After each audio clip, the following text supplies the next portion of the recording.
Hey guys, I'm Jordan and you're watching Fixbook. After watching this video, your car problems stand about as much a chance as this laptop does against my hot lead.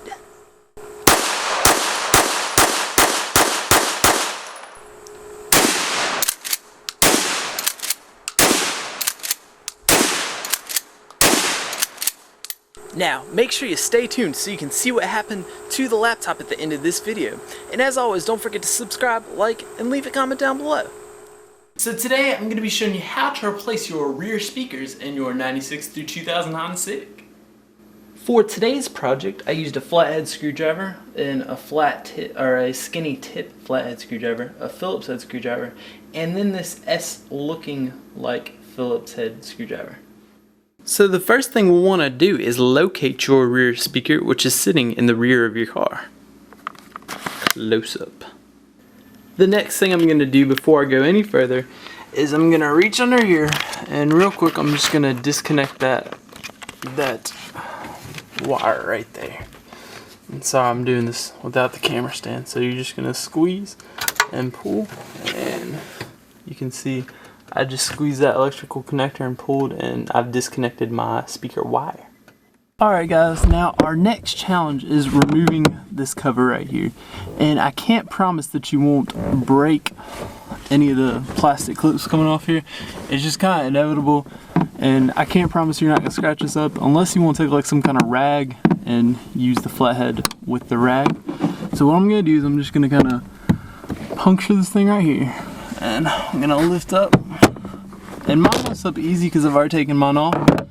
And as you can see, I've broken, let's see, it looks like one and those two. So really all I have holding it on there is these two guys right here, and the guys, feels like I have one back there holding it on. So that's why I'm able to take it off so easy. But if you're struggling with it, what you're going to want to do is kind of pull towards the inside so you're getting the clips away. So if you're trying to get them out from up here, you're going to pull this way. If you're trying to get them out from over here, you're going to pull this way, and so on. And you probably will break some clips, and there's not too much you can do about it. The next thing we'll do is go ahead and get these Phillips head screws out. Okay guys, the next thing we gotta do, it's going to be really tedious here, is we gotta remove 4 Phillips head screws. And you can see the two, one here and one here. And on the other side, there's another one you can get to, and then there'll be another hidden one. And I'm finding out now I can't even really get my long Phillips head screwdriver on here. So what you gotta do is take this S-looking Phillips head screwdriver, and it's gonna be very tedious. And you're just going to slowly unscrew these screws. It's going to take forever. And with this S screwdriver looking screwdriver, you can get under that little thing right there. So, I'm just gonna go ahead and lefty-loosey get it out there. And I'm having trouble. I can't even, I'm trying to turn it once there. There we go. I gotta get turned there. So, for the sake of not making a 45-minute video, I'm gonna skip to when I have all these screws out, and then we'll see what we got from there. Okay guys, so here's what I found. The way that I was showing you back there, it can be done with that little S screwdriver looking thing, but it just takes so much time. So what I've done is you're gonna kind of pull first this inside panel to the side, the one that's closest to your side window, and then you'll be able to pull up on this guy. You'll be able to lift him up here, and you should be able to lift him up just enough so you can get into this screw. And it's just this one that would take forever if you didn't do this. So I'm gonna go ahead and I'll finish removing my screw, and that's the really hidden one over here. So the only downside is by pulling your panels out, you may lose some clips and you may break some clips, but you can find those clips and place them back into place, which could be a very timely thing. So if if you want to save time, you can do that way. You may not get all your panels to fit back in the correct way, but if you don't care about it going back together perfect, I'd choose that route because it just saves so much time. Because after about 20 minutes I was like, I can't do this anymore.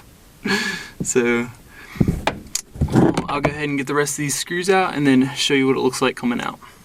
Okay guys, and if you do want to pull that panel out I was talking about, it's that panel right there, and you're also going to have to set your seats there forward, which if you want to do that, what you got to do is come in here and you reach back here, and my hand is on it. You're going to pull that, it's a little lever back there. If you feel back, you will find it, I promise you. And then you got another one here on this side. My finger's on it, you can see there in the light back there. You're just going to pull on that, and then you just pull your seats forward.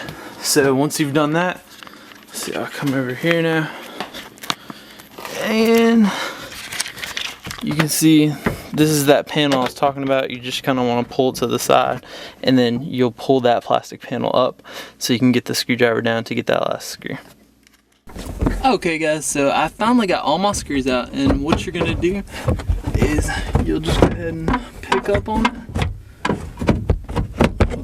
and wiggle it out there, and there you go. You've removed your rear speaker. Okay, now if you're replacing your speaker and you're watching this video, chances are you're probably putting in an aftermarket speaker, and the connector that you have in there is not going to be able to connect to the new aftermarket speaker. So what you'll want to do is you'll want to clip that connector wire, the two wires there, and then what you want to do is, for one, what you can do is just, for the new speaker, you can take those wires and you can kind of twirl them up on the male piece in there for your new speaker.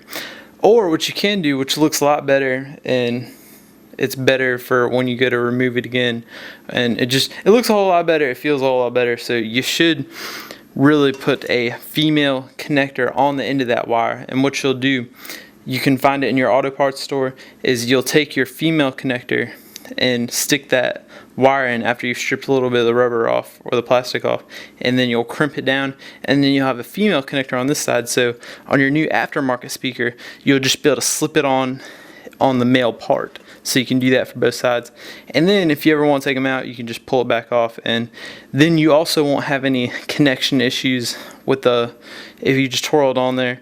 A lot of times you'll have connection issues, so it just makes for a better job overall. So that pretty much wraps up today's video.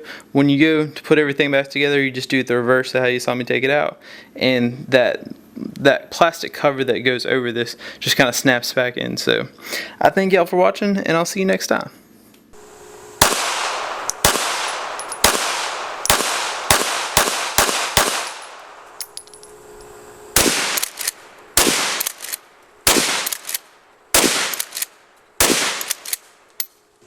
Here's what we got after the pistol rounds went through it. I got 6 out of 8, not too bad. So we got one right there, one right there, one right there, one right there, one right there. It looks like something might have hit. I don't know if that was a bullet or not.